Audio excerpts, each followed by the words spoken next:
감사합니다. 오늘 함께 보실 말씀은 느헤미야 1장 한 장을 보겠습니다. 1장 전체를 보겠습니다. 느헤미야 1장입니다. 1절부터 11절까지 전체를 보도록 하겠습니다.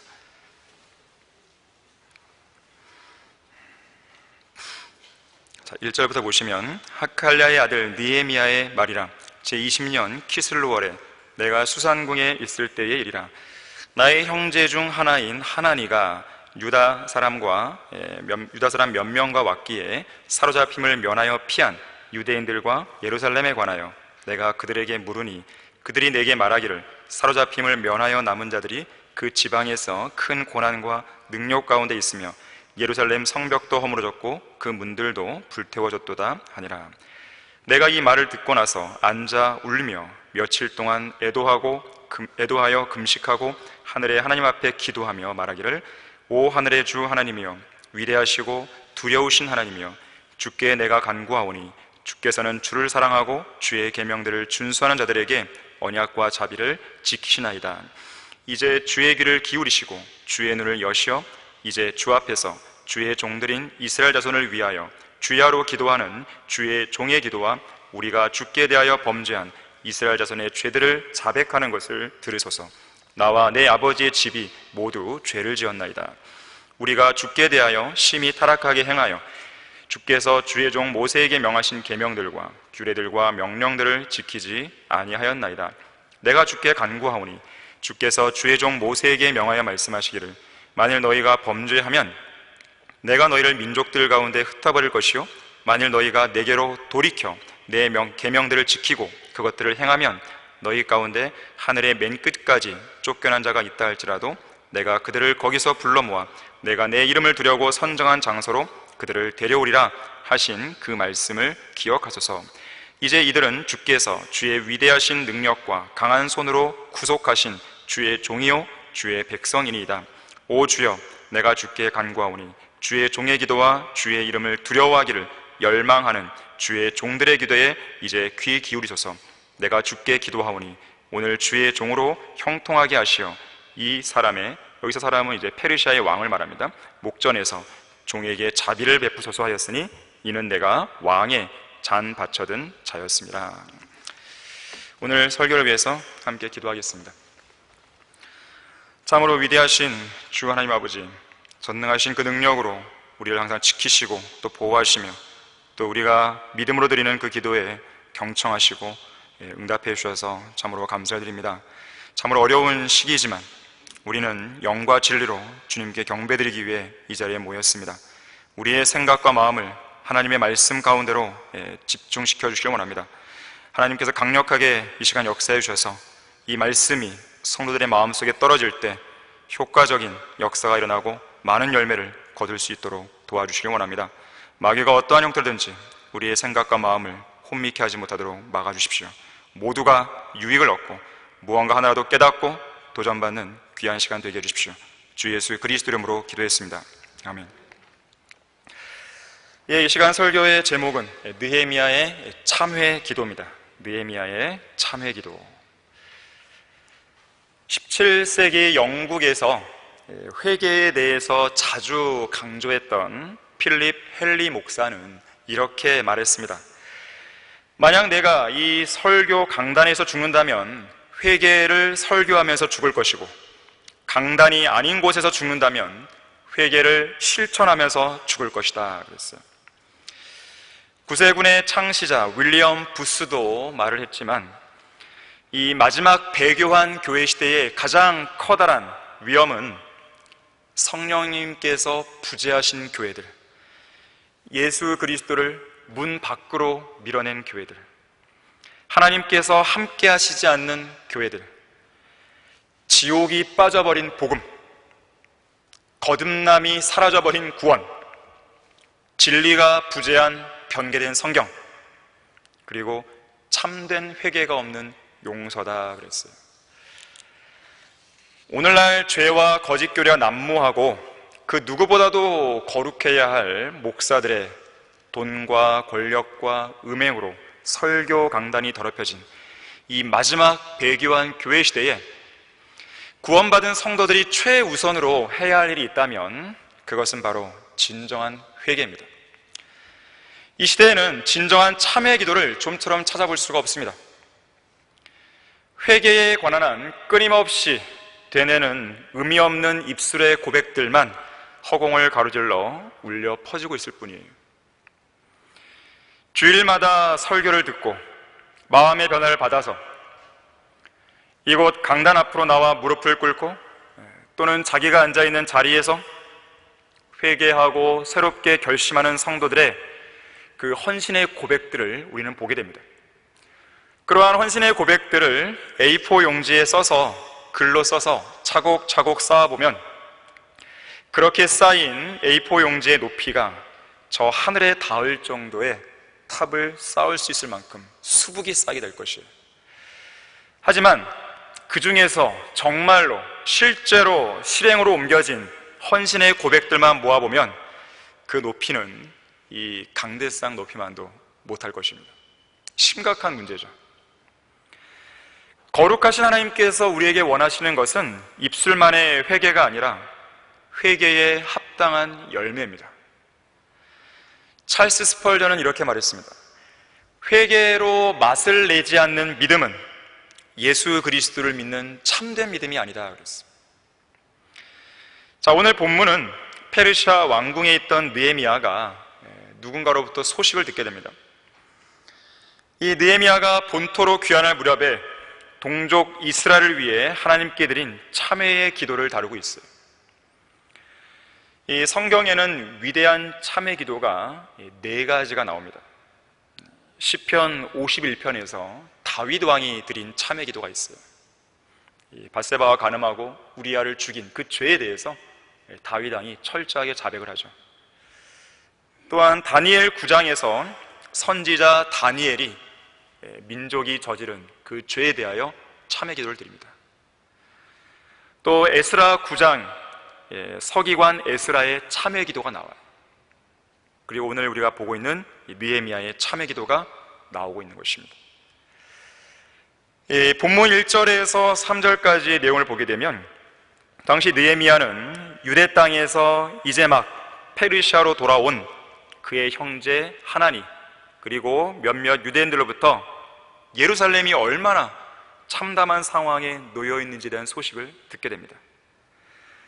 포로로 잡혀가지 않고 유대 땅에 간신히 살아남은 자들이 고난과 능욕을 받고 있었고, 예루살렘 성벽은 허물어져서 폐허가 되었고, 불타버린 주변의 성읍들은 잿더미가 되었고, 또 그 땅에 남아있는 동족 유대인들은 적들의 위협 속에 무방비 상태로 어떤 보호도 받지 못하고 있다는 비참한 소식을 느헤미야는 듣게 된 것이죠.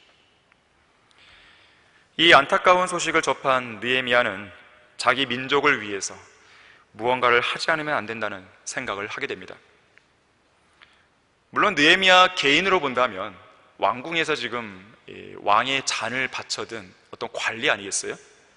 그냥 가만히 있어도 왕궁에서의 그런 영예 그리고 편안한 노후는 보장되어 있습니다. 굳이 직접 자기가 나설 필요까지는 없어요. 다른 누군가가 나설 때 자신의 지위와 부를 이용해서 적극적으로 후원해주고 도와주기만 해도 나는 나의 임무를 다했어라고 생각할 수도 있는 거예요. 하지만 느헤미야는 가만히 있지 않았습니다. 자기 민족이 처한 이 현실을 들었을 때 그냥 좌시할 수만 없었어요. 아마도 자기 민족에 대한 안타까운 심정으로 가슴이 터져버릴 것 같은 그런 느낌을 받았을지 모릅니다. 결국 느헤미야는 고난과 능력 가운데 있던 예루살렘의 남은 자들과 내가 함께하겠다라는 결심을 하게 됩니다. 그런데 그러한 결심을 행동으로 옮기기 전에 가장 먼저 해야 할 일이 있었어요. 바로 진정한 참회 기도입니다.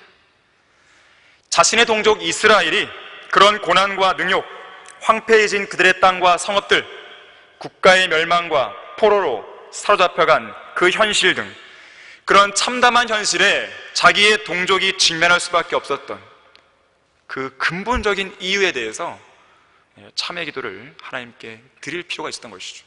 그 필요성을 느낀 것입니다. 그래서 느헤미야는 4절에서 11절까지 이 구절에서 참회 기도를 드리는 것이죠. 그것도 그냥 드리는 기도가 아니라 며칠 동안 울고 애도하고 금식하면서 하늘에 계신 하나님께 진지한 기도를 드리게 됩니다. D.L. 무디는 말하기를 우리는 눈물 없는 믿음을 생각할 수 없다. 회개는 곧 눈물이다 그랬어요. 참회의 눈물은 하나님께서 보시기에 매우 아름답고 고귀합니다. 하나님께서는 마음이 상한 자들과 참회하는 영을 지닌 자들에게 가까이 하시는 분이에요. 누가복음 18장에는 어떤 세리가 하나님께 드리는 기도가 나오죠. 그는 기도할 때 어떻게 기도합니까? 차마 하늘로 눈을 들어 쳐다볼 수도 없어요. 가슴을 치며 말하기를 하나님이여 죄인인 저에게 자비를 베푸소서라는 기도를 하게 됩니다. 자기가 저지른 죄들에 대해서 얼마나 진정으로 슬퍼했으면 가슴을 치면서까지 기도했겠어요. 자, 이처럼 하나님께서는 자신의 죄를 깊이 인식하고 하나님의 자비를 바라는 상한 영, 상하고 참여하는 마음으로 기도하는 그런 성도들과 함께 하시는 것이죠.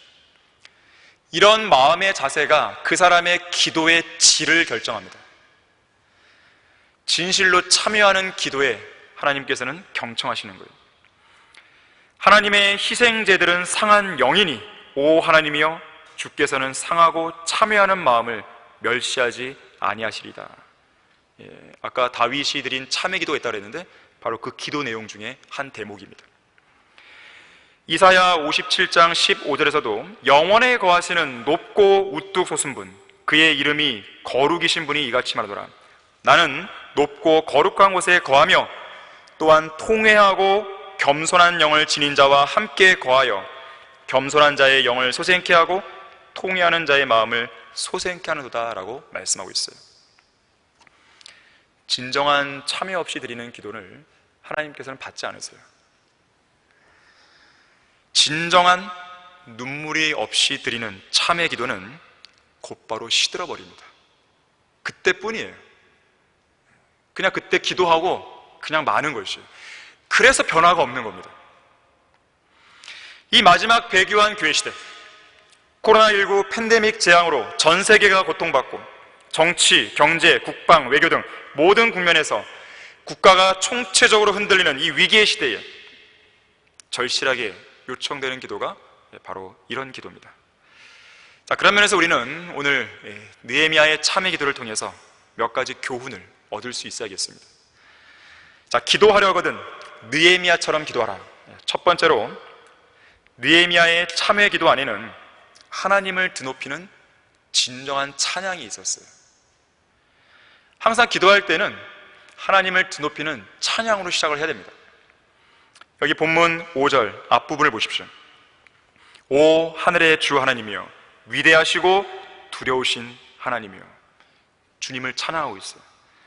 하늘의 주 하나님, 이게 무슨 말입니까? 하늘을 창조하시고 온 우주를 다스리시는 창조주 하나님, 위대하시고 두려우신 하나님, 그분을 지금 드높이고 있는 것이죠. 선지자 다니엘도 다니엘 9장에서 그의 참회 기도를 드릴 때 이렇게 시작합니다. 오 주여 위대하시고 무서우신 하나님.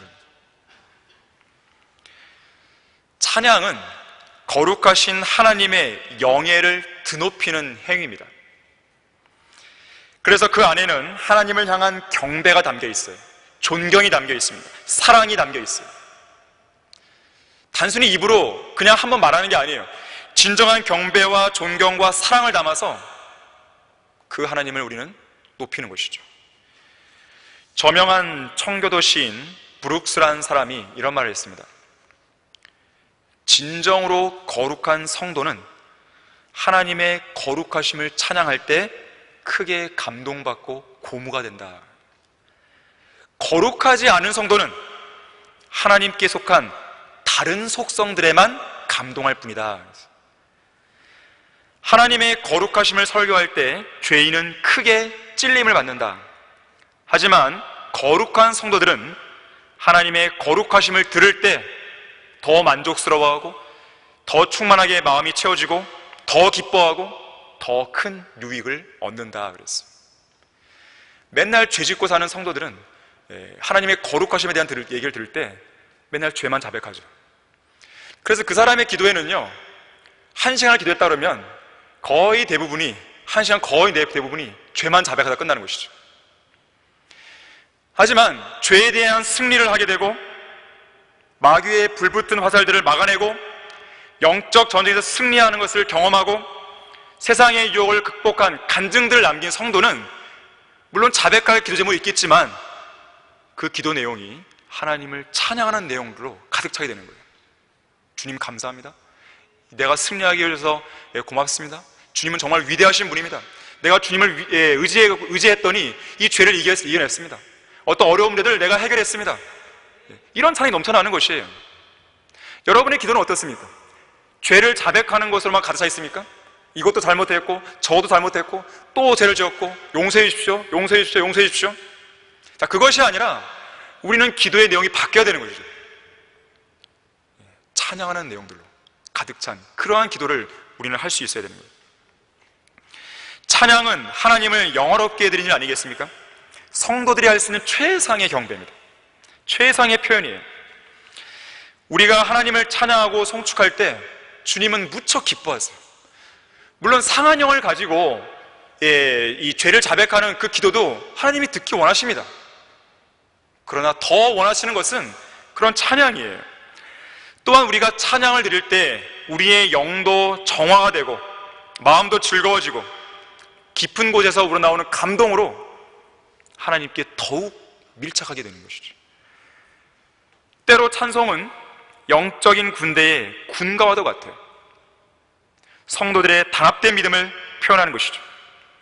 마귀의 세력들과 영적 전쟁을 치를 때 큰 힘이 되기도 합니다. 또한 찬양은 특히 고난받는 성도들이 부를 때는요, 내가 하나님만을 신뢰하겠습니다 라고 하는 의지의 표현이기도 한 것이죠. 그래서 우리가 올바른 마음과 올바른 자세로 찬양을 드릴 수 있기만 한다면 하나님께서는 그 찬양의 제물을 기쁘게 받아주세요. 히브리서 13장 15절에 보니까 우리가 그분을 통해서 찬양의 제물을 하나님께 계속해서 드리자 그랬어요. 이것이 그의 이름에 감사하는 우리 입술의 열매니라 그랬습니다. 우리 입술의 열매예요. 정말 여러분들이 하나님께 감사하다고 한다면 찬양해야죠. 찬양, 감사함으로. 기도로도 찬양할 수 있고요, 우리의 어떤 곡조를 담아 찬양할 수 있는 것이에요. 혼자 있을 때도 할 수 있고 우리가 같이 모여서도 할 수가 있는 거예요. 찬양이 항상 넘쳐나야 되는 것이죠. 스코틀랜드의 토마스 찰머스 목사는 이렇게 말했습니다. 영원한 생명을 위한 실제적인 준비는 하나님을 찬양하는 데서 큰 기쁨을 얻는 것이다 그랬어요.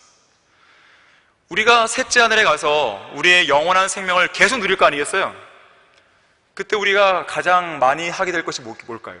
찬양하는 거 아니겠어요? 경배하는 거 아니겠어요? 하나님을 드높이는 거 아니겠어요?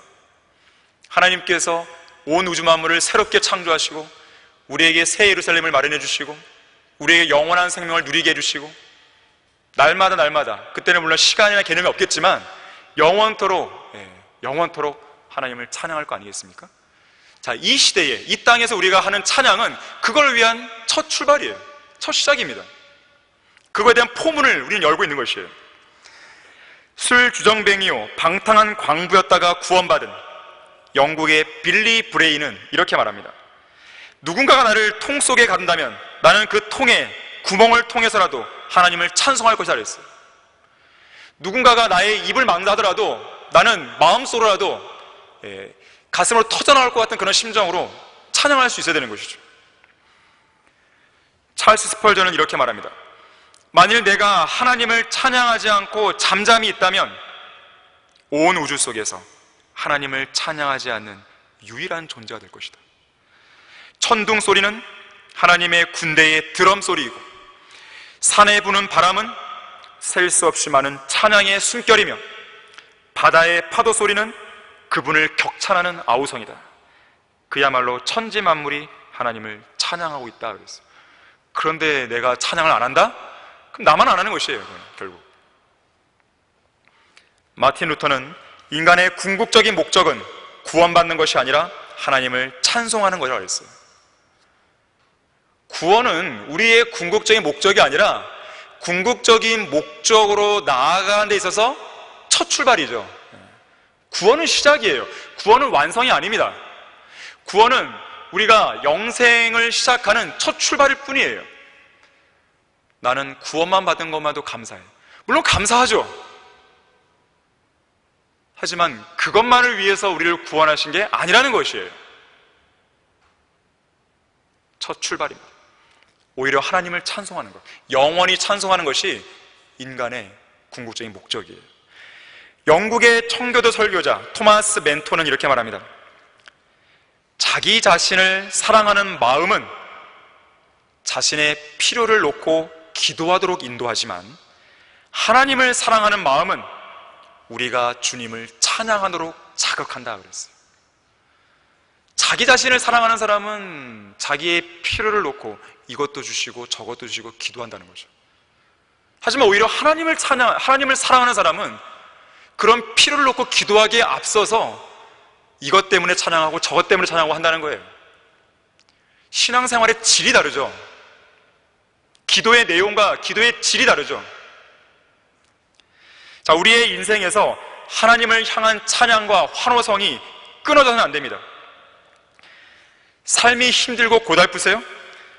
그렇다면 어떤 필요든지 공급하실 수 있고 채워주실 수 있는 하나님을 바라보며 찬양을 드리세요. 처절한 죄와의 싸움으로 지쳐 있으세요? 맨날 죄짓고 자백하는 그런 삶으로 인해서 낙담해 있으세요? 십자가에서 고귀한 피를 흘려주신 예수 그리스도를 찬양하세요. 왜 못합니까? 인생의 무거운 짐과 질병, 경제적인 압박이나 가족들과의 영적 전쟁으로 눈물이 절로 나오고 마냥 주저앉고 싶으세요? 그렇다면 그러한 위기와 고난 속에서도 참된 위로를 줄 수 있는 주님을 찬양하세요. 왜 못해요? 그런 특권을 주셨는데 여러분의 공경 속에, 여러분의 어려움 속에 머물러 있지 말고 찬양의 자리를 옮기세요. 그래야 됩니다. 마틴 루터가 종교개혁을 일으킨 지 10년이 되었을 무렵에 로마 가톨릭의 위협과 박해는 물론 당시에 독일을 휩쓸었던 전염병으로 인해서 매우 힘들었던 적이 있었습니다. 이 로마 가톨릭의 공격만으로도 많은 힘이 빠지고 있는데 전염병이 온 것이죠. 그 전염병은 비텐베르크 전역을 덮쳤고 많은 루터의 친구들과 심지어 그의 아들까지도 이 병에 걸리게 됩니다. 루터는 절망감에 빠졌어요. 하지만 루터는 그 심각한 역경 속에서도 하나님께서 그를 버리지 않았다는 것을 깨닫게 됩니다. 바로 그때 루터는 시편 46편을 읽던 중에 큰 위로와 확신을 얻어요. 특히 그 시편을 가리켜서 이 시편이야말로 나를 위한 시편이다 라고 루터는 고백해요. 그 1절 말씀이 이렇게 되어 있어요. 하나님은 우리의 피난처요 힘이시며 고난 중에 나타나시는 도움이시라. 오늘 특송에서도 반석이신 주님이 있기 때문에 내가 요동하지 않는다잖아요. 바로 이 1절 말씀을 토대로 해서 마틴 루터는 위대한 찬송시를 하나 작사 작곡합니다. 내주는 강한 성효가 바로 여기서 나온 것이죠. 로마 가톨릭과 그의 편승한 왕들과 권력자들의 위협과 압력, 심각한 질병으로 주어지는 역경, 그런 것들이 다가올지라도 루터는 피난처와 능력의 원천이 되시는 하나님을 바라보며 평안할 수 있었고 또 담대할 수 있었던 것이죠. 하나님을 향한 진정한 찬양으로 가득 찬 기도를 할 수 있는 그 성도는 이 삶에서 기쁨과 승리의 환호성을 잃지 않게 됩니다. 자, 마귀가 그러한 고난들을 통해 주는 데 있어서 목적이 뭐겠습니까? 주저앉히는 거예요. 한번 주저앉게 되면 못 일어나게 만드는 것이죠. 그 목적을 안다면 그냥 가만히 있어야 되겠습니까? 오히려 우리는 찬양을 해야 되죠. 자, 기도하려거든 느헤미야처럼 기도하라. 두 번째로 느헤미야의 참회 기도 안에는 하나님께 드리는 진정한 감사가 있었습니다. 이 본문 5절의 뒷부분을 보십시오. 주께 내가 간구하오리 주께서는 주를 사랑하시고 주의 계명들을 준수하는 자들에게 언약과 자비를 지키시나이다.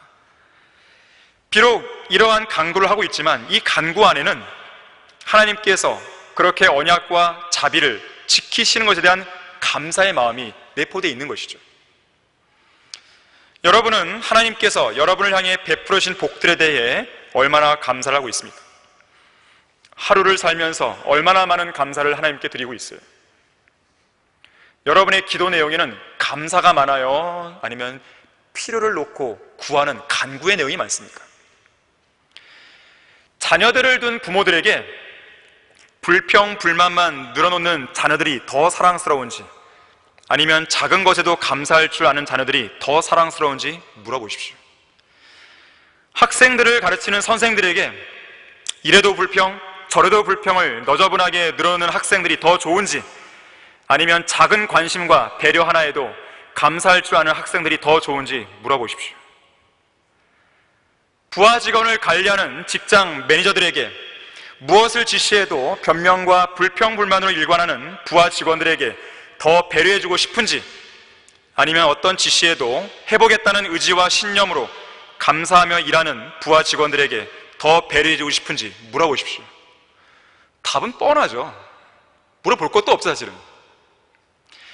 그렇다면 하나님 아버지께서는 어떤 성도들을 더 사랑하고 더 배려해 주시고 더 위하시고 더 기도에 잘 응답해 주시겠습니까? 찬양할 줄 알고 감사할 줄 아는 성도는요, 자기의 필요를 굳이 아뢰지 않았다 할지라도 하나님께서 미리 응답을 해 주십니다. 그런 분이 하나님이세요. 러크만 목사님은 이렇게 말합니다. 아무리 최악의 상황에서도 감사하는 마음을 가질 수 있다면 우리는 우리의 주님을 기쁘시게 해드렸다는 그 이유만으로 주님으로부터 칭찬을 받을 수 있다. 만사형통하고 배부르고 건강하며 돈이 넉넉할 때는 누구나 감사할 수 있다. 하지만 자녀들이 아프고 전기세를 낼 돈도 없고 차는 고장이 나서 수리비가 엄청나게 많이 나오고 병원에서는 암 진단을 받고 밥상에는 김치 반찬 하나밖에 없을 때도 당신은 감사할 수 있는가? 그때야말로 우리가 감사드려야 할 때다 그랬어요. 그렇게 감사의 희생제를 드림으로써 당신은 주님께서 주시는 어떤 것들 때문이 아니라 주님 한 분만으로 만족하고 사랑한다는 사실을 보여줄 수 있을 것이다 그랬어요. 한편으로는 현재 우리가 처한 이 환경 있잖아요.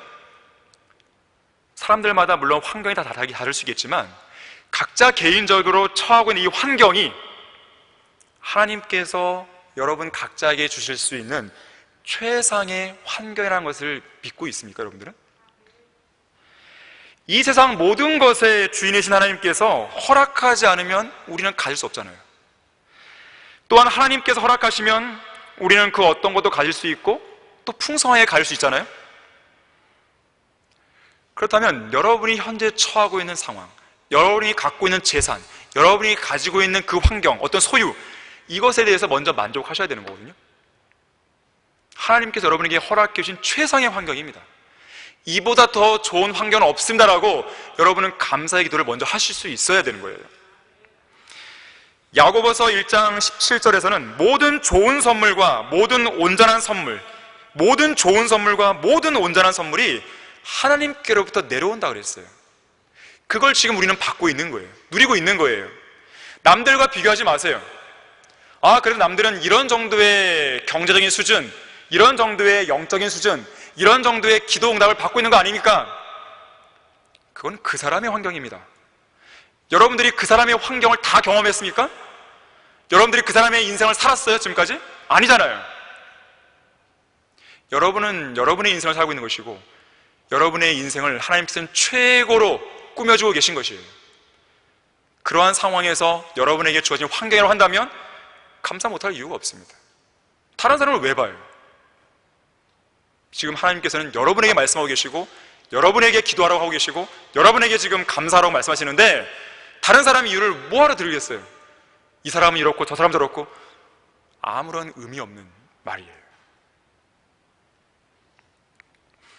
하나님께서 우리에게 주신 좋은 선물이 뭐가 있겠습니까? 많이 이야기할 수 있겠지만 성경에 나오는 내용들을 근거로 한다면 전도서 3장이나 5장에 보면요, 우리가 행한 수고의 유익을 누리고 있는 것, 이것도 선물이라고 했어요. 여러분에게 주어진 직장 안에서 여러분이 월급을 타고 있고 돈을 벌어서 먹고 살고 있잖아요. 그 수고의 유익을 누리고 있잖아요. 이것이 하나님의 선물이에요. 우리에게 주어진 믿음, 하나님의 선물이죠. 믿음으로 말미암아 은혜로 주어진 구원, 선물이죠. 구원받은 우리 안에 넘치는 영원한 생명, 생명수, 우리 안에 내주하시는 성령 하나님, 하나님의 선물입니다. 요한 웨슬리에게서 커다란 영향을 받은 매니 퍼거슨 자매는 성령 하나님께서 주시는 참된 기쁨과 평화가 항상 마음에 넘친다고 간증하면서 강물같이 흐르는 기쁨, 성령 충만함이라는 찬송시를 쓰게 됩니다. 성령 하나님이 이 자매 안에만 있겠습니까 지금? 아니잖아요. 왜 어떤 자매는 이러한 선물을 받은 것에 대한 기쁨을 노래하는 반면에 어떤 사람은 그러한 기쁨에 대하여 아무 생각이 없냐 이거죠.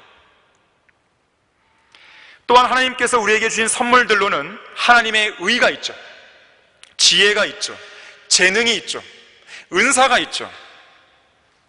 무엇보다도 우리 손에 들려있는 진리의 말씀인 성경이 있죠.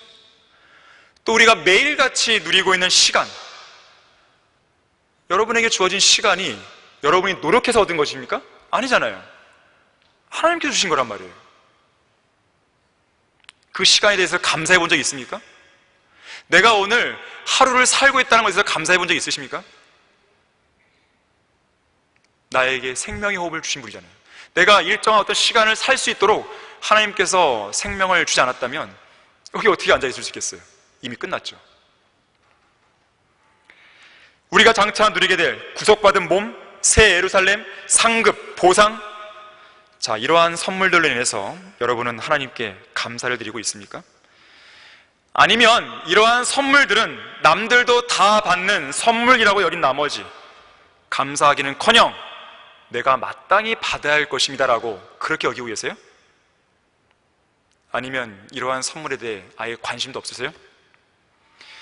오직 돈과 명성, 세상에서 추구하는 정욕만 마음속에 꽉 가득 차 있어서 하나님이 주신 좋고 온전한 선물은 안중에도 없습니까?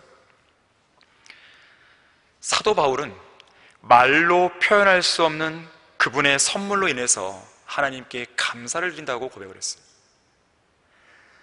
그 무엇보다도 구원받은 우리 그리스도인들은 정말로 감사를 드릴 만한 것이 없는 그 상황에조차도 최소한 지옥에 가지 않는다는 것만으로도 감사할 수 있어요.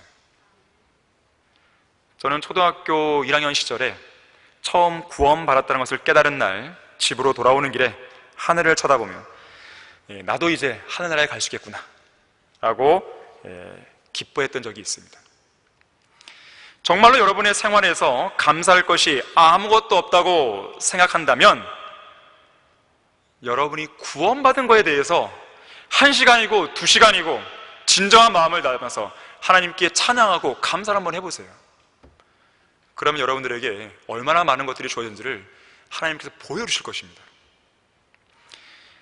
마음이 너무 냉랭해지고 무덤덤해져서 그런 감사조차 드리기도 힘들다면 그런 감사를 담은 찬양을 부르셔야 되는 것이죠.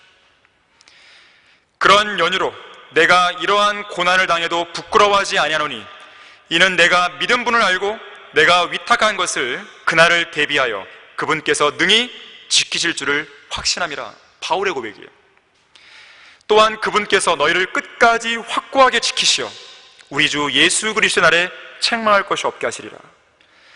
주께서는 나를 모든 악한 일에서 구해내시고 그의 하늘나라에 이르기까지 나를 보호하시리니 영광이 그분께 영원무궁토록 있기를 원하노라. 아멘. 그랬어요. 자, 이 고백이 어떻게 바울만의 고백이겠어요? 구원의 영원한 보장을 알고 있고 구원의 확신을 갖고 있는 성도라면 누구나 다 고백할 수 있는 고백 아니겠어요? 이러한 고백이 너무 식상합니까? 식상하면 그 성도가 이상한 거죠. 이상한 거죠. 자기가 구원받았다는 것, 지옥에 안 가겠다는 것, 이것이 식상하다고 하다면 그 사람의 신앙은 이미 죽어버린 신앙입니다. 이것은 식상할 수도 없고 식상해서도 안 되는 그런 고백이 되어야 되는 것이에요. 기도하려거든 느헤미야처럼 기도하라. 세 번째로, 느헤미야의 참회 기도 안에는 진정한 자백과 회개가 있었습니다. 본문 6절과 7절 다시 보십시오. 이제 주의 귀를 기울이시고 주의 눈을 여시어 이제 주 앞에서 주의 종들인 이스라엘 자손을 위하여 주야로 기도하는 주의 종의 기도와 우리가 주께 대하여 범죄한 이스라엘 자손의 죄들을 자백하는 것을 들으소서. 나와 내 아버지의 집이 모두 죄를 지었나이다. 우리가 주께 대하여 심히 타락하게 행하여 주께서 주의 종 모세에게 명하신 계명들과 규례들과 명령들을 지키지 아니하였나이다. 자, 진정으로 참회하는 사람들의 기도에는 죄의 자백이 반드시 있어야 돼요. 특히 이 느헤미야는 자기 자신뿐 아니라 자신의 백성, 민족의 지도자들의 죄들까지도 자백하는 모습을 보이고 있어요. 심지어 7절에서는 우리가 심하게 타락했다라고 말하는 것뿐만 아니라 모세에게 명하신 그 명령을 지키지 않았다는 것까지도 자백하고 있습니다. 자, 우리가 죄를 지었다고 할 때는요, 단순히 어떤 이 율법을 어김으로써, 성경 말씀을 어김으로써 어떤 죄를 짓고 타락한 것, 이것도 죄지만 하나님께서 하라고 명령하신 것을 안 하는 것, 이것도 죄라는 것을 알아야 됩니다. 소위 이제 부자귀의 죄라고 하죠. 부자귀의 죄. 마땅히 해야 될 일을 하지 않은 죄예요. 야고보서 4장 17절은 이렇게 말씀하죠. 선을 행할 줄 알면서도 행치 아니하는 자에게는 그것이 그 사람에게 죄가 된다고 그랬어요. 무엇이 선이라는 걸 알고 있고 또 그걸 마땅히 내가 지금 해야 돼요. 근데 안 했다, 죄를 진 거죠. 한글 킹제임스 성경이 하나님께서 영감으로 기록하시고 섭리로 보존하신 성경임을 알면서도 그것을 사용하지도 믿지도 전파하지도 않았다면 죄를 짓는 것이죠. 매일 매순간 하나님의 말씀과 기도를 통해 주님과 교제하고 주님과 동행해야 한다는 사실을 알면서도 안 했다면 죄를 지은 것이죠.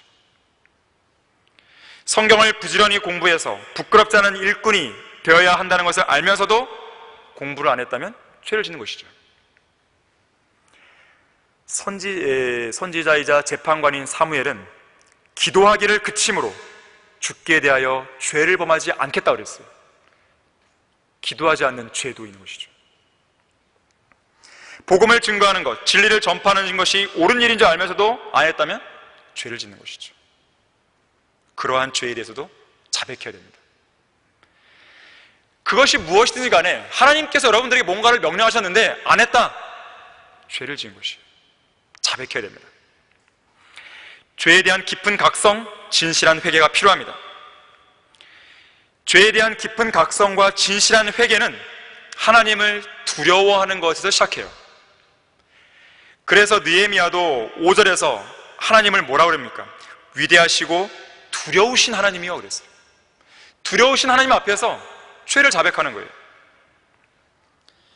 그리스도인들은 느헤미야가 그랬듯이 자기가 지은 죄들에 대해서 철저하게 자백하고 돌이키셔야 돼요.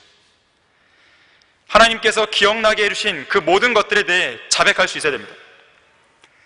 마음에 죄를 숨기는 가운데 무언가를 간구한다면 그것은 기도의 응답을 방해할 뿐이에요. 자백이나 회개를 전제로 하지 않는 용서, 그런 용서는 없어요.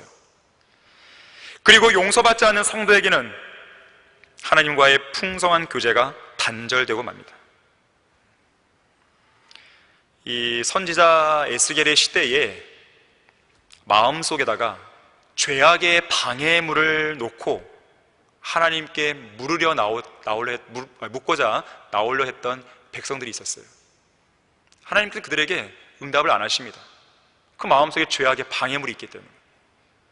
그런 죄악을 안고 있으면서 내가 버리지도 않았는데, 철저하게 자백하지도 회개하지도 않았는데 뭔가를 기도하고 있다? 그건 아무런 의미가 없습니다. 하나님이 응답 안 하십니다. 정직하셔야 돼요. 예수 그리스도의 피에 근거한 참된 회개와 자백은 마귀의 힘을 약화시킵니다. 마귀가 우리의 양심을 억누르는 그 힘을 약화시키는 것이죠. 반면에 하나님을 영화롭게 해드리는 것이죠.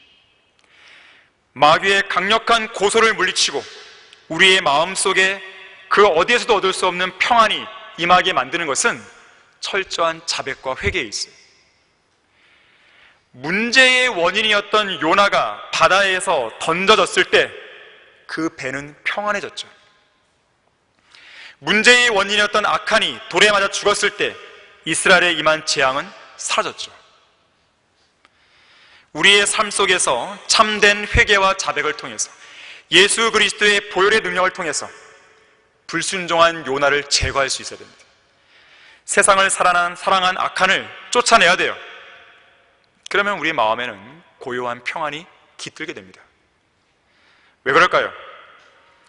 그렇게 죄를 자백함으로써 하나님께서 영광 받으실 때 우리의 양심은 정결케 되기 때문에 그래요.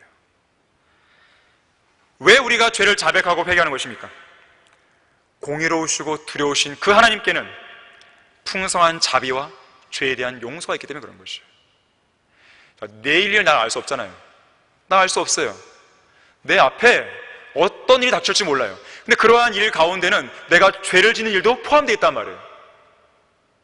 그런데 그 찬송가 가사 3절에는 뭐가 있냐면 주의 피가 나보다 앞서가서 다 덮어준다 그랬어요. 그만큼 예수 그리스도의 피는 강력한 능력이 있습니다. 부흥과 개혁, 죄에 대한 깊은 각성이 없이는 시작될 수 없어요. 자, 여러분의 신앙생활에 뭔가 문제가 있다, 냉랭하다, 첫사랑도 잃었다, 혼들에 대한 연민도 없다, 구령의 열정이 싸늘하게 식었다. 가장 먼저 해야 할 것은 죄를 자백하는 것이에요. 통회하는 마음으로 모든 행위를 다 중단시키고 골방을 찾아가서 기도하세요. 무릎 꿇고. 그것부터 시작을 해야 됩니다. 여러분이 영과 진리로 경배드리기에 앞서서 그것부터 먼저 시작을 하셔야 돼요. 구령하러 나가기에 앞서서 철저한 자백과 회개부터 시작을 하셔야 됩니다. 하나님을 찬양하고 기도하기에 앞서서 그 일부터 시작을 해야 돼요. 여러분이 하나님의 사역을 섬기겠다고 뭔가를 하기에 앞서서 철저한 자백과 회개가 가장 먼저 선행이 되어야 됩니다. 저도 이 강단에 서기에 앞서서 그러한 일들을 먼저 하는 것이에요. 그래야 설교가 강력한 힘을 발휘하죠. 제가 죄를 안고 있는데 설교를 했을 때 그 힘이 있겠습니까? 하나님이 쓰시겠습니까? 아무리 좋은 문구로 치장한다 하더라도 아무런 의미가 없죠. 그거는 능력이 없어요. 그거는 마찬가지예요. 여러분들이 이 예배를 통해서 무언가 얻기를 원하고 하나님을 찬양하고 경배했다는 그 유익을 얻기를 원하고 설교를 통해서 뭔가 깨닫기를 원한다면 이 예배에 참석하기 전에 어제 전날부터 여러분 철저한 자백과 회개를 통해서 나와야 되는 것이죠. 모든 것에 있어서 선행은 바로 거기에서 시작되어야 됩니다. 자, 기도하려거든 느헤미야처럼 기도하라. 마지막 네 번째로 느헤미야의 참회 기도 안에는 진지한 간구가 있었습니다. 진정한 회개 뒤에는 진지한 간구가 이어지기 마련입니다. 본문 8절에서 11절까지의 내용에 그러한 간구를 보게 돼요. 특히 여기 8절에 보게 되면 신명기 30장에 나오는 팔레스타인의 언약을 기억해달라는 내용이 나와요. 이 팔레스타인의 언약의 핵심은 뭐냐면 율법을 잘 지키면 그 약속의 땅에서 번성하는 거예요. 율법을 잘 지키지 않고 범죄하면 그 땅에서 쫓겨나는 것입니다. 하지만 쫓겨났더라도 회개하면 어떻게 되는 거예요? 다시 그 땅으로 돌아온다는 것이에요. 그 이야기를 느헤미야는 하고 있는 것입니다. 그 약속의 근거에서, 그 언약의 근거에서 하나님께 이 참회의 기도와 진지한 간구를 드리고 있는 거예요. 그러면서 11절에서는 아탁세르세스 왕의 목전에서 자비를 베풀어달라고 요청하며 기도를 끝맺고 있는 것입니다. 실제로 느헤미야 그 이후의 내용들을 보게 되면 하나님께서는 이 진실한 참회 기도에 응답하십니다. 그리고 하나님께서는 역사를 시작하시게 돼요. 고난과 능력 가운데 처한 유대인들과 함께 하려는 느헤미야를 통해서 성벽 재건 공사라는 그 위대한 역사를 이루어 주시는 거예요. 성경은 진지한 기도를 통해서 구하고 찾고 두드리라고 말씀하는 것이죠. 느헤미야는 그런 수순을 밟은 것이죠. D.L. 무디는 이렇게 말합니다. 우리는 가난뱅이처럼 겸손한 자세로 구해야 되고, 종들처럼 신중하게 찾아야 되고, 친구처럼 확신 있게 두드려야 된다. 오스틴 펠프스라고 하는 이 목사는 그의 저서 고요한 시간, 이 책에서 이렇게 말합니다. 진지한 기도를 통해 어떤 목표를 달성하려는 기대는 강렬한 열망을 표출하게 한다. 여러분, 기도할 때 목표를 가지고 기도하셔야 됩니다. 그냥 기도의 어떤 의무감 속에서 기도의 시간에 그냥 나가서 무릎 꿇고 기도하고 그래서는 안 돼요. 내가 오늘 무엇을 기도해야겠지, 어떤 그런 기도의 목표를 가지고 하나님께 다가서야 돼요. 그래야 기도가 구체적이고 진지한 기도가 될 수 있어요. 그냥 머릿속에 떠오른 어떤 생각들을 그냥 붙잡고 기도하는 게 아닙니다. 왜 우리가 기도 제목을 만드는지 아세요? 바로 거기에 있는 거예요. 분명한 목적과 목표와 구체적인 내용들을 가지고 기도하라는 뜻이거든요. 그냥 허공에 맴도는, 그냥 생각을 스쳐 지나가는 그러한 것들을 가지고 기도하라는 게 아니에요. 분명한 목표가 있어야 됩니다. 목표가 있으면 진지한 기도가 될 수 있어요. 진지한 기도는 이 기도 응답에 대한 강렬한 열망이 표출되게 되어 있습니다. 그리고 우리가 주님께 간구할 때 반드시 기억해야 될 두 가지 원리가 있어요. 다른 것도 많지만 이 시간에 우리가 느헤미야의 기도와 연관해서 볼 때 두 가지 원리가 있어요. 첫 번째는 하나님께서는 우리가 어떤 필요를 아뢰기에 앞서서 이미 다 알고 계신다는 거예요. 그걸 믿으셔야 돼요. 그러므로 무엇을 먹을까? 무엇을 마실까? 무엇을 입을까라고 말하며 염려하지 말라. 이런 것들은 모두 이방인들이 구하는 것이라. 하늘에 계신 너희 아버지께서는 너희에게 이런 모든 것이 필요한 줄 아시느니라. 그것을 구하지 말라는 의미는 아니에요. 염려하지 말라는 거죠. 왜? 하나님이 다 아시니까. 또한 아시는 하나님께 우리는 또 구할 수 있으니까요. 그래서 우리는 겸손한 마음으로 오히려 이렇게 기도해야 됩니다. 아버지 하나님, 제가 현재 살아있는 것은 주님 덕분입니다. 하나님께서는 저의 모든 필요를 충족시켜 주시고 앞으로도 그러실 것입니다. 이 좋은 선물들이 모두 하나님의 자비하신 손을 통해 제게 내려주신 것들입니다. 저는 하나님께서 마련해 주시는 모든 것을 기쁜 마음으로 받겠습니다. 아버지 하나님께서 주시는 것은 모두가 좋은 것들이고 풍성하고 부족함이 없습니다. 이 기도를 먼저 시작하셔야 되는 것이죠. 두 번째로 기억해야 될 원리가 있어요. 마태복음 6장 33절에서 오히려 너희는 먼저 하나님의 나라와 그분의 의를 구하라. 그리하면 이 모든 것을 너희에게 더해 주시리라. 과연 오늘날 이 말씀을 진정으로 믿고 있는 성도가 몇 명이나 될까요? 우리는 그 사람의 기도 내용을 보면 금방 알게 됩니다. 뭐부터 구한지를 보면 알게 돼요. 우리가 먼저 하나님의 나라와 그분의 의를 구했을 때 정말로 하나님께서 모든 것을 더해 주시리라고 확신하는 성도가 과연 몇 명이나 되냐 이거예요. 이 세상에서 갖가지 상황들을 실제로 경험하다 보면 오히려 그와 반대되는 생각을 품게 돼요. 우리가 편안히 살 수 있는 가장 확실한 길은 하나님의 나라를 먼저 구하는 것이 아니라 우리 자신의 소유를 늘리고 우리 자신의 재물을 축적해서 노후를 대비하고 우리가 스스로 죽을 때까지 넉넉히 쓰고로 남을 만큼 돈을 먼저 모으는 일이지 않겠느냐라고 생각하는 성도들이 더 많은 거예요. 하나님과 함께 걷는 길의 저자 필립 켈러를 아실 겁니다. 이 필립 켈러는 46살이 될 때까지 그런 방식으로 살았다 그래요. 그때까지만 해도 그는 기후가 따뜻한 영국의 남부 콜롬비아 지방의 양지 바른 곳, 장엄한 산간 지역에 아름다운 호수가 딸린 거대한 휴양지 하나를 갖고 있었다고 합니다. 거의 120만 평이나 되는 거대한 토지였다 그래요.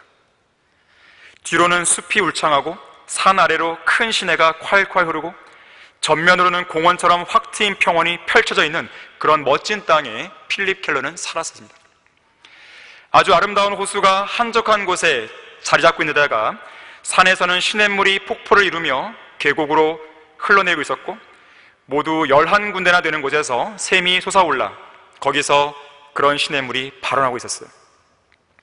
이 지역에 들어서기만 하면 모든 것이 풍성하고 지극히 평화스럽게만 느껴졌습니다.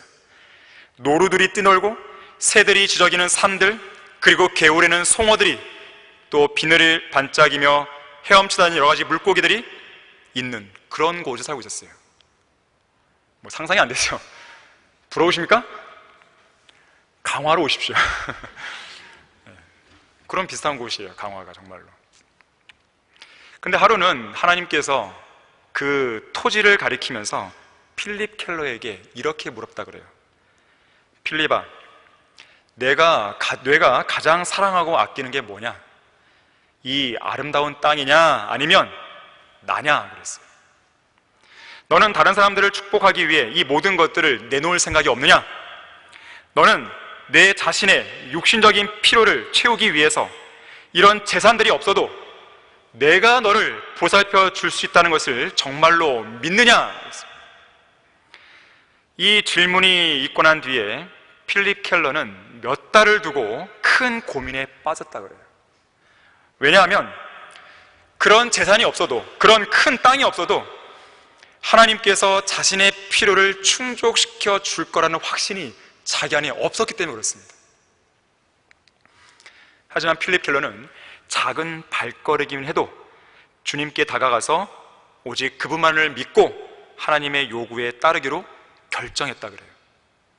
그리고 자신이 가진 토지 전체를 하나님께서 사랑하시는 사람들을 돕는 데 쓰도록 몽땅 거저 내주었다고 합니다.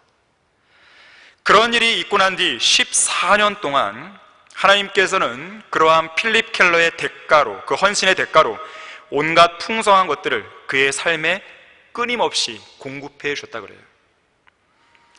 하나님께서는 그의 인생에서 필요한 모든 것들을 어딘지도 모르는 곳들로부터 전혀 뜻밖의 방법으로 그에게 보내주셨다 그럽니다. 그리고 그가 주님 안에서 필요로 하는 모든 것들을 하나님께서 풍성하게 채워주셨다 그래요. 그리고 그에 대한 간증을 하나님과 함께 걷는 길이라는 책을 통해서 우리에게 제시를 해주고 있어요. 결론을 맺겠습니다. 참된 회개의 기도, 참회의 기도는 빠르면 빠를수록 좋습니다. 회개를 미루면 미룰수록 죄악은 더욱 강력해지고 완고한 마음은 더욱 견고해져요. 마틴 루터는 말하기를 진실한 회개는 매일 우리 자신으로부터 벗어나 예수 그리스도께로 가는 것이다 그랬어요. 진정한 회개에는 머뭇거림이 필요 없습니다. 돼지 우리에서의 삶을 완전히 청산하고 그곳을 박차고 일어나서 자기 세계에 갇히지 말고 아버지 하나님께로 발길을 옮겨야 돼요. 그것만이 회개한 성도들이 취할 수 있는 유일한 행동입니다. 주님께로 가려면 일어나야 돼요. 그 자리에 머물러 있으면 안 됩니다. 그곳에 머물러 앉아 있으면, 좌절해 있으면 인생의 문제를 해결할 수 없어요. 여러분 자신의 문제를 해결할 수 없습니다. 그 기근과 궁핍 속에서 자신의 처지를 한탄하고 세상을 원망한다고 해서, 주님을 원망한다고 해서, 자신에 대해서 낙심이 있다고 해서 상황이 바뀌는 건 아무것도 없습니다. 부모를 탓하고 자녀들을 탓할 필요도 없어요. 친구들을 탓할 필요도 없고 다른 지체들을 탓할 필요도 없습니다. 여러분이 바뀌지 않으면 아무것도 안 바뀌어요. 회개는 내가 바뀌는 거지 주변 사람들이 바뀌는 게 아니에요. 그건 내가 회개하는 게 아니죠. 그 사람이 회개하는 거죠. 열심을 다하여 내 마음을 지키라. 이는 삶의 문제들이 거기서 나옴이라고 그랬어요. 다른 사람의 마음을 지키라? 그게 아니에요. 내 자신의 마음을 지켜야 돼요. 내 자신의 마음을 못 지켰기 때문에 지금 내가 처하고 있는 이 모든 문제가 형성된 거예요. 그렇다면 이 문제를 해결하려면 내 마음을 지켜야 되는 것이거든요. 자, 그 출발은 회개예요. 내 마음이 바뀌어야 되는 것입니다. 돌아서야 되는 것이에요. 정치, 종교, 사회, 국방, 외교, 그 무엇 하나 희망이 보이지 않는 이 암울한 시대, 육신의 정욕과 안목의 정욕과 생의 자랑에 사로잡혀서 간신히 숨만 붙은 채로 교회들이 영적인 기근과 갈증으로 허덕이는 이 시대, 가장 절실하게 요청되는 것은 참회의 기도입니다. 과연 이 마지막 교회 시대에 믿음을 찾아볼 수 있습니까? 바알에게 무릎 꿇지 아니한 엘리야 시대에 7,000명과 같은 그런 사람들을 찾아볼 수 있습니까? 과연 이 세상 교회들 안에서 무슨 희망을 볼 수 있겠습니까? 그리스도인으로서 자처하는 그 많은 사람들이, 많은 교인들이 온갖 죄들과 거짓 교리와 위선과 형식주의와 탐욕과 타락과 우상 숭배라고 하는 이 세상 풍조에 휩쓸려서 그냥 쓰레기 더미에 뒹굴고 있는 것이에요. 마치 자기가 잘하고 있는 것이냐. 자, 이 시대는요, 그 어느 때보다도 영적으로 암울하고 잔인한 시대입니다. 중세 암흑 시대는 비교가 안 되는 시대예요. 중세 암흑 시대에는요, 그래도 순교의 시대였기 때문에 사람들이 믿음을 더 잘 지키려고 했단 말이에요. 근데 지금은 이것도 아니고 저것도 아니에요. 경건의 능력이 상실되어 있습니다. 영적 감각이 상실되어 있어요. 바른 성경과 진리와 성경적인 가치가 상실되어 버렸어요. 주님을 향한 뜨거운 열정이 상실되어 버렸어요. 높은 곳으로부터는 능력 찾아볼 수가 없습니다. 진정한 헌신, 하나님을 향한 절대적인 복종 찾아볼 수가 없어요. 양다리 걸치고 있는 신앙들이 많죠. 뜨거운 냄비와 같은 근성을 가진 성들만 있는 것이죠. 바짝 끓었다가 바짝 식어버리죠. 복된 소망, 거룩한 성별, 순교자의 정신과 자세, 선교와 구령의 열정이 상실된 그런 비참한 시대에 우리는 살고 있습니다. 자, 이러한 시대에 우리 성경대로 믿는 그리스도인들은 과연 무엇을 해야 되는 것인가? 어디서부터 출발해야 되는 것인가? 돈을 탐냈던 종 게하시를 향해서 선지자 엘리사는 이렇게 묻습니다. 지금이 돈을 받고 옷을 받고 올리브밭과 포도원과 양들과 소들과 남종들과 여종들을 받을 때이더냐 그랬어요. 과연 지금이 그럴 때냐 그랬어요. 지금은 성경적 진리의 기치를 드높일 때이지 세상 사람들과 어울려 놀 때가 아닙니다. 지금은 죄로부터 성별할 때이지 세상 사람들과 희희낙낙할 때가 아니에요. 지금은 주님을 위해 일할 때이지 세상을 위해 일할 때가 아니에요. 지금은 일어날 때이지 주저앉아 있을 때가 아닙니다. 지금은 견고하게 서 있어야 할 때이지 요동하거나 흔들릴 때가 아니에요. 지금은 담대하게 전진하고 싸워야 할 때이지 뒤로 물러나 있을 때가 아닙니다. 지금은 한 명의 죄인이라도 더 주님께로 이겨와야 할 때이지 지옥으로 달려가는 혼들에 대해서 방관할 때가 아니에요. 지금은 우리가 가진 소망을 더욱더 굳건히 해야 할 때이지 세상에서 안주하고 있을 때가 아닙니다. 자, 그 무엇보다도 우리 모두가 진지한 참회의 기도로 하나님께서 기뻐하시고 사랑하시고 가까이 하시는 성도로 발견되어야 할 그때라는 것을 우리 모두가 잊지 않기를 바라는 것입니다. 다 같이 기도하시겠습니다. 위대하신 하나님 아버지, 저는 주님께서 저에게 전하라고 하신 그 말씀대로 이 시간 저는 선포했을 뿐입니다. 저는 여기 앉아있는 성도들의 마음을 다 알 수 없습니다. 어떤 고민이 있고 어떤 문제가 있고 또 지금 어떤 부분을 주님 앞에 자백하고 회개하려는지 또 어떤 부분을 헌신하려고 하는지 저는 잘 모릅니다. 다만 주님께 간구를 드린 것은 단 한 사람도 예배가 없이 이 말씀에 반응을 해서 주님 앞에 진정한 참회의 기도로 나오기를 원하는 것입니다.